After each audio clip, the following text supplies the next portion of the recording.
If climbing stairs leaves us breathless after 60, we're not imagining it. Many of us notice that everyday tasks feel harder.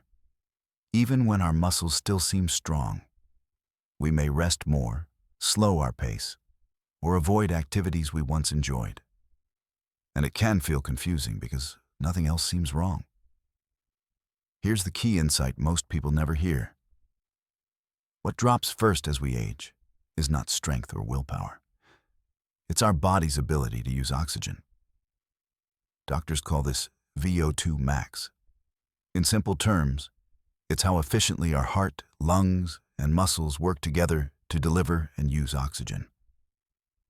That single number quietly determines how easy walking feels, how quickly we get tired, and whether stairs feel manageable or overwhelming.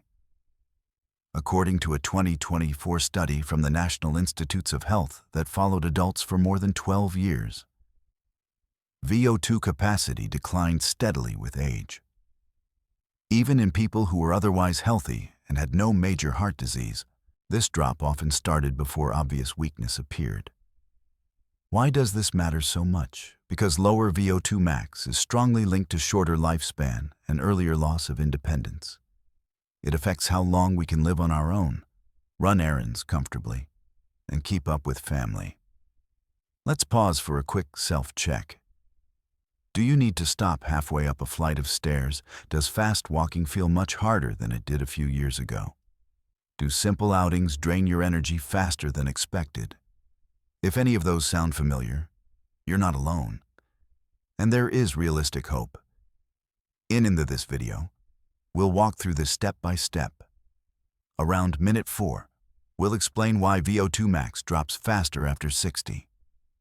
At minute 10, we'll cover 3 evidence-based exercises that may help support oxygen capacity safely. At minute 15, you'll hear about Ron, a 72-year-old who struggled with breathlessness and daily fatigue. And near minute 20, we'll outline a simple 4-week plan you can adapt at your own pace. We're not promising miracles, and we can't turn back the clock. Results vary, and everyone's health history is different. But current research shows that improving oxygen use is possible for many older adults, sometimes producing fitness gains similar to turning the biological clock back several years. Before making any exercise changes, it's important to consult your doctor, especially if you have heart conditions, chest discomfort, or balance concerns. Safety always comes first. Here's the encouraging part. That same NIH research found that in many adults, the heart was still pumping reasonably well. The bigger issue was that muscles were not using oxygen efficiently anymore. And unlike age itself, muscle function can be trained. That's the piece most people miss. It's not about harder workouts. It's about smarter ones. In the next section, I'll explain this in everyday terms. And once you see it, the exercises we'll share will finally make sense. Let's take a closer look at what the research actually showed, because the details matter. The primary study we mentioned came from a long-running National Institutes of Health aging project that followed adults for more than 12 years. Participants ranged from young adulthood to their 90s, and many entered the study without heart disease or major chronic illness. Researchers repeatedly measured their aerobic capacity using gold standard exercise testing, not estimates or questionnaires. This kind of long-term tracking is rare, and it gives us a clearer picture of what truly changes with age. Here's what stood out. VO2 capacity declined steadily over time, but the drop became noticeably steeper as people moved into their 60s and beyond. Importantly, when researchers looked deeper, they found that the heart's pumping ability explained less of the decline than expected. Instead, the biggest change was in how well muscles extracted and used oxygen from the blood. In simple terms, oxygen was arriving, but the muscles weren't using it efficiently anymore. That distinction is critical because it points toward solutions. This finding lines up with much larger studies as well. In a 2022 analysis of more than 40,000 adults aged 60 to 90, people with lower cardiorespiratory fitness had significantly higher mortality risk, even after accounting for age and medical conditions. Fitness level, which closely reflects VO2 max, turned out to be one of the strongest predictors of survival. Not cholesterol alone, not weight alone, oxygen capacity. Now let's make this real. Ron is 72 and lives in Arizona. About a year and a half ago, he noticed something unsettling. Walking wasn't painful, but it felt exhausting. He rated his breathlessness and fatigue as a 7 out of 10. Parking farther away became a problem.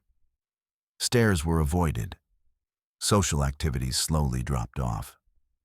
Not because he wanted to stay home, but because he didn't trust his energy.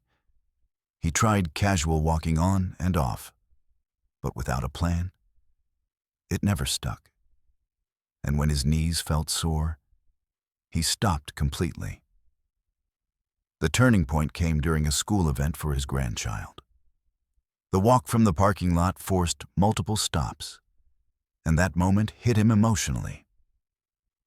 He spoke with his doctor, ruled out active heart disease, and was told something many people hear but rarely understand.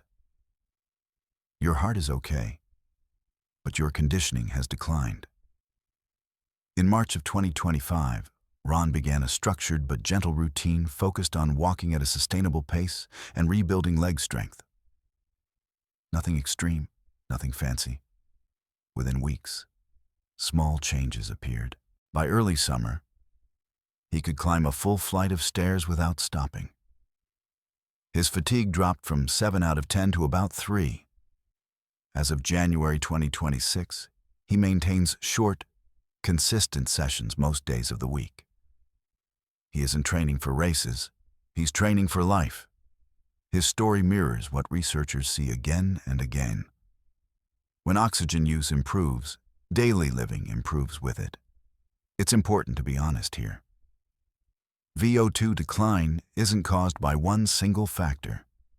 Aging affects nerves, muscles, blood vessels, and activity habits all at once. Pain leads to less movement. Less movement leads to weaker muscles.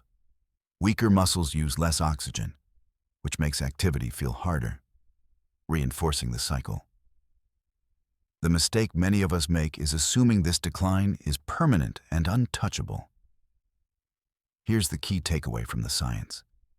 Because a large part of VO2 decline comes from reduced muscle oxygen use, and not just from the heart itself.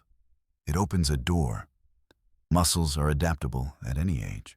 With the right kind of training, many older adults can improve how their muscles use oxygen, even if their maximum heart output doesn't change much. That's why the right exercises matter more than doing more exercise. In the next section, we'll break down this biology in everyday language. Once you understand how oxygen delivery and use really works, the 3 exercises we'll cover won't feel random. They'll feel logical, doable, and far less intimidating. To understand why these changes happen, let's simplify the science without dumbing it down. Think of your body's oxygen system like a delivery and usage chain. Your lungs bring oxygen in. Your heart delivers it through the bloodstream. And your muscles are the end users. VO2 max measures how well that entire system works together under effort. Most people assume the heart is the weak link with age. But the research shows that's often not the case. Imagine a car with a good engine and a full gas tank, but clogged fuel injectors. Fuel arrives, but it isn't used efficiently. That's what aging muscles can become. With less regular challenge, muscle fibers lose mitochondria, which are the tiny structures that actually use oxygen to create energy. When mitochondria decline, Muscles fatigue sooner, even during simple activities like walking uphill or carrying groceries. Here's where this becomes empowering. Mitochondria respond to use at any age. Studies show that when older adults train their muscles the right way, mitochondrial function can improve within weeks. That doesn't mean running hard or pushing through pain. It means giving muscles a reason to demand oxygen again. When that happens, the body adapts. Oxygen delivery improves, oxygen use improves, and daily effort starts to feel easier. This also explains why VO2 max is such a powerful health marker. Higher oxygen capacity is linked with better blood sugar control, lower inflammation, and improved balance and endurance. In large studies of adults over 60, people with higher fitness levels had significantly lower risk of early death compared to those with low fitness, even when weight and cholesterol were similar. Oxygen use reflects how resilient the whole system is, not just one organ. At the same time, it's important to stay realistic. Not everyone will see the same improvement. Genetics matter. Existing joint problems matter. Chronic lung or heart conditions change the picture.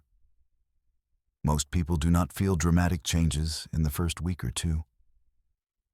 Improvements usually show up gradually, often between weeks 4 and 12, and they depend on consistency more than intensity. This isn't about pushing harder. It's about training smarter. Another point many people misunderstand is testing. VO2 max doesn't have to be measured in a lab to matter. What we notice day to day often reflects real changes.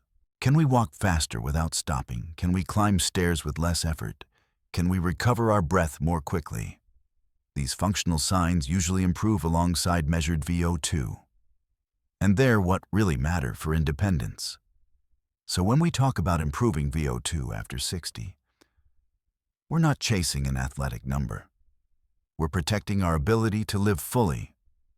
We're supporting stamina, confidence, and freedom of movement. And the encouraging truth is that the mechanisms behind VO2 decline are not fixed. They respond to the right signals. That brings us to the practical part. If muscles need oxygen-demanding signals to adapt, what kind of movement provides those signals safely for older adults? In the next section, we'll walk through 3 evidence-based exercises that target oxygen use directly, without extremes and without unnecessary risk. Each one serves a different purpose, and together, they form a simple, realistic system. Before we talk about specific exercises, let's slow down for an important safety note.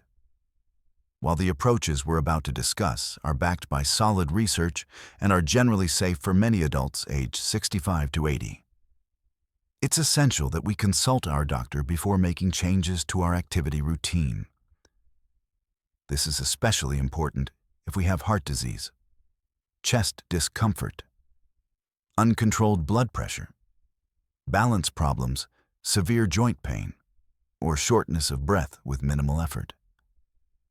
If at any point during exercise we feel chest pressure, dizziness, unusual breathlessness, or irregular heartbeat, we stop immediately and seek medical care.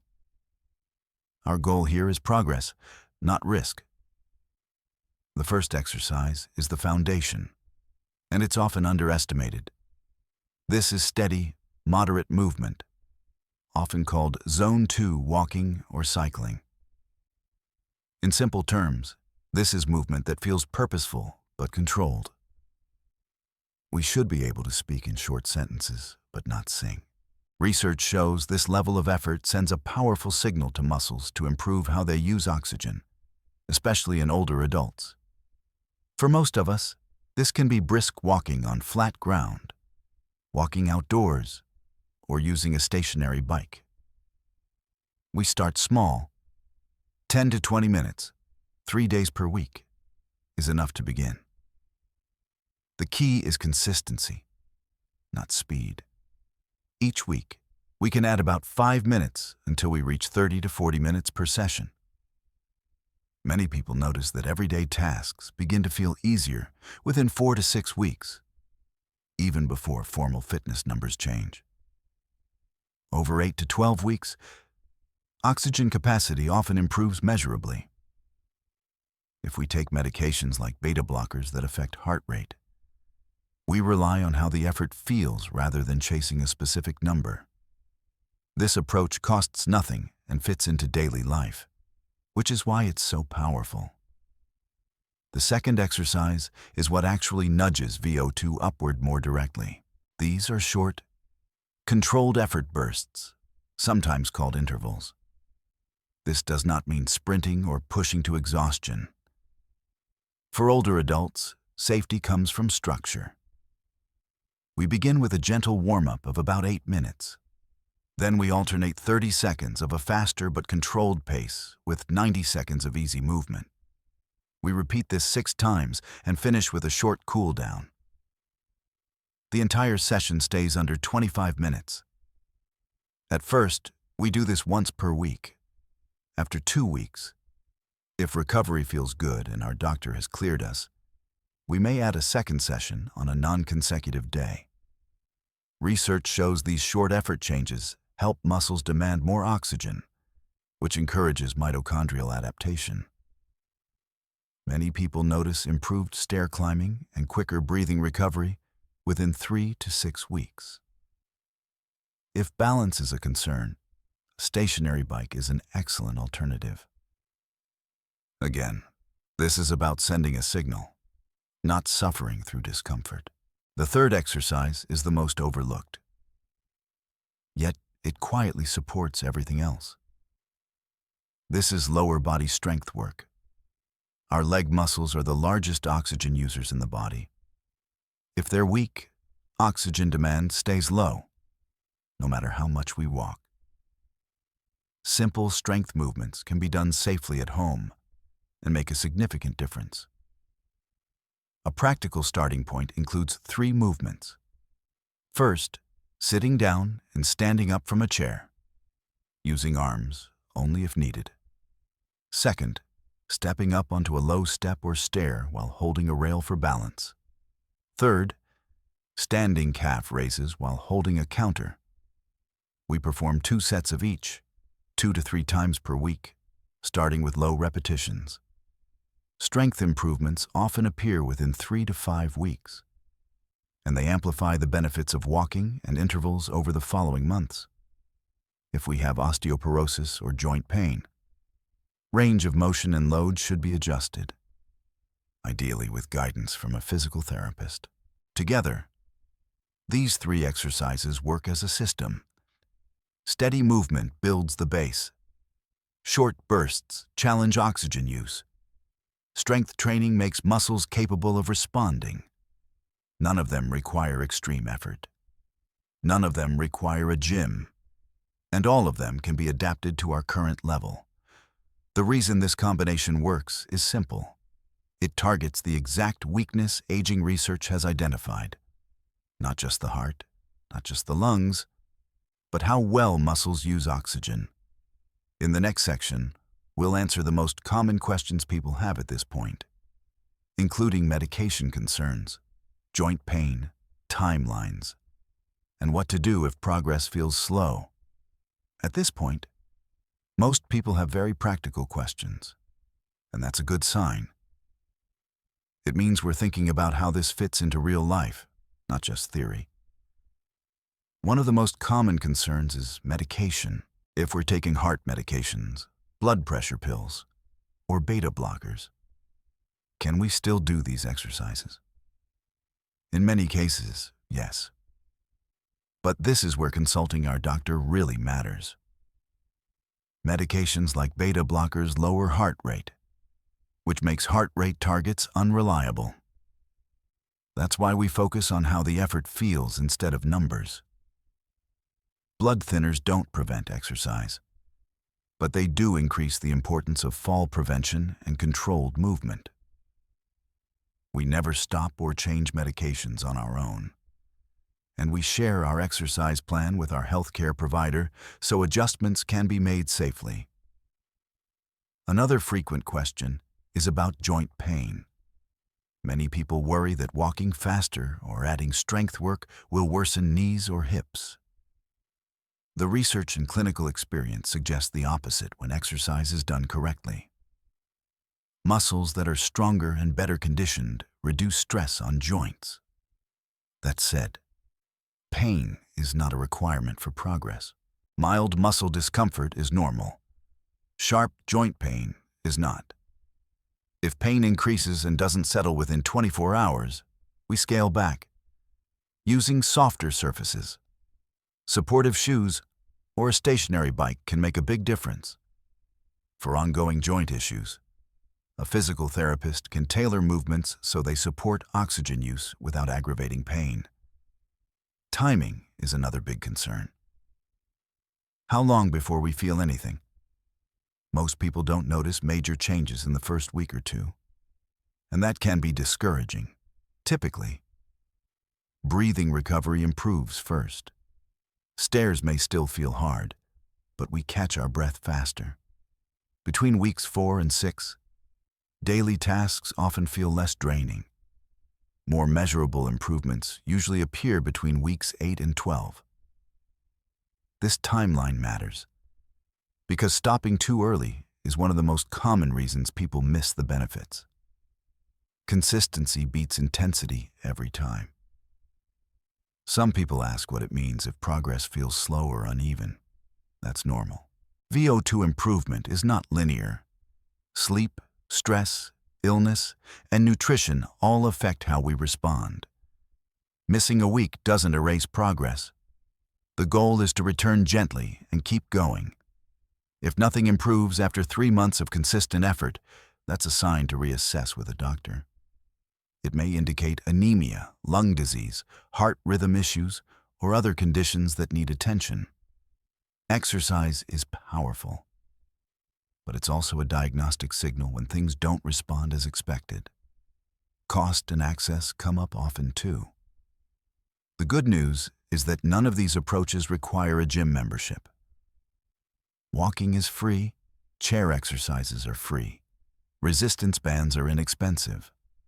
Many community centers and Medicare Advantage plans offer covered or low-cost fitness programs for older adults.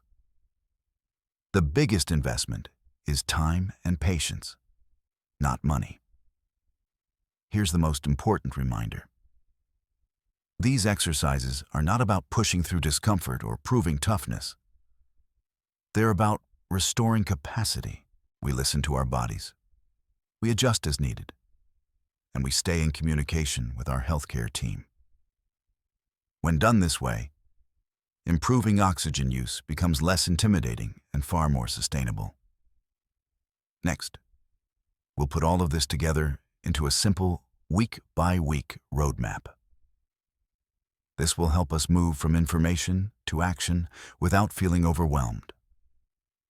Let's turn everything we've discussed into a simple, realistic roadmap.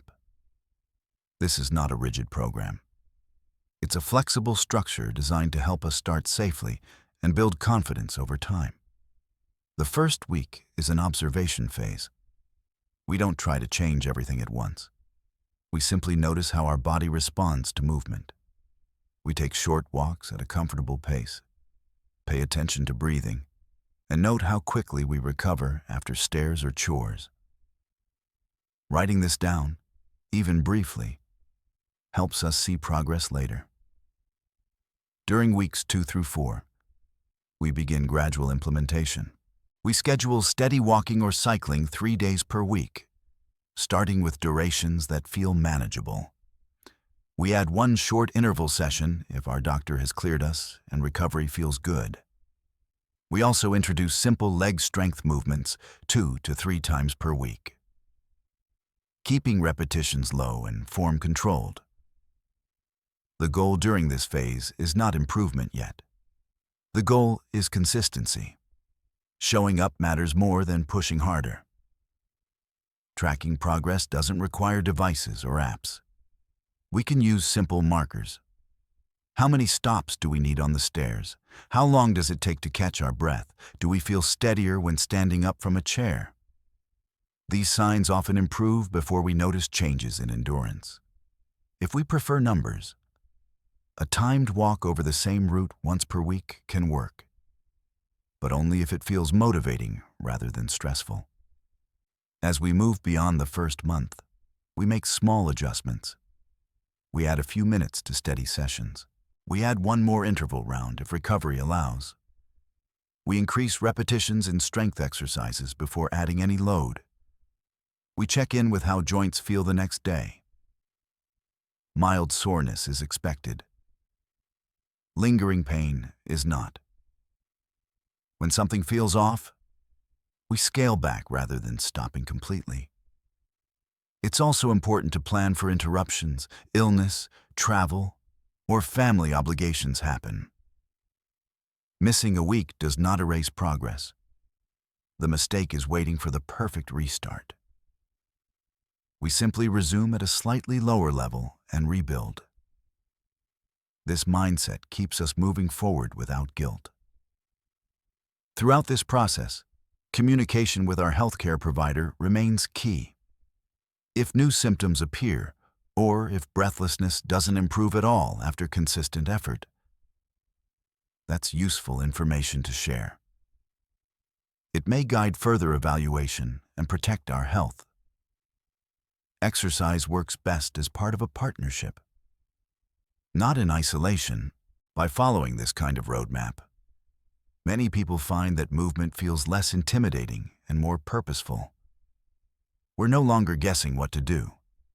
We're responding to our body with intention. And that sense of control is often just as valuable as the physical gains. In the next section, we'll summarize the most important points to remember and close with a message of realistic motivation. Let's bring everything together with 3 points worth remembering. First, the ability to use oxygen, known as VO2 max, often declines earlier and faster after 60 than many people realize. This isn't a personal failure, and it isn't simply getting old. It's a biological change that affects stamina, breathing, and independence. Second, research shows that much of this decline comes from how muscles use oxygen, not just from the heart. That distinction matters, because muscle function can improve at any age with the right signals. Third, improvement doesn't require extreme workouts. Consistent walking, brief controlled effort bursts, and basic leg strength work can support oxygen use safely for many older adults. It's also important to keep expectations realistic. Not everyone will see the same results, and progress usually takes weeks, not days. Some people feel changes in breathing and recovery within a month. Others take longer. What matters is the direction, not perfection. Even modest improvements in oxygen capacity can translate into easier movement, more confidence, and greater independence in daily life. If you felt frustrated by fatigue or breathlessness, know that you're not alone. Many people quietly scale back their lives without realizing there may be room to rebuild capacity. This isn't about chasing youth or proving anything. It's about staying engaged with life on our own terms for as long as possible. Movement becomes a form of maintenance, not punishment. Staying connected helps too. Sharing goals with a spouse, friend, or community group increases follow-through and makes the process less isolating. And staying in touch with your healthcare provider keeps everything grounded in safety and personalization. Progress happens best when we work as a team.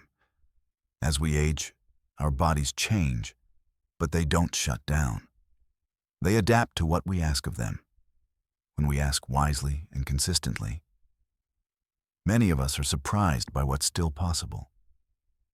If today's discussion was helpful, consider supporting this channel so we can keep sharing clear, evidence-based guidance for healthy aging. Liking the video, subscribing, or leaving a comment helps others find information that focuses on dignity, safety, and realistic hope. If you have a question about stamina, breathlessness, or exercise after 60, feel free to share it below. We read them carefully.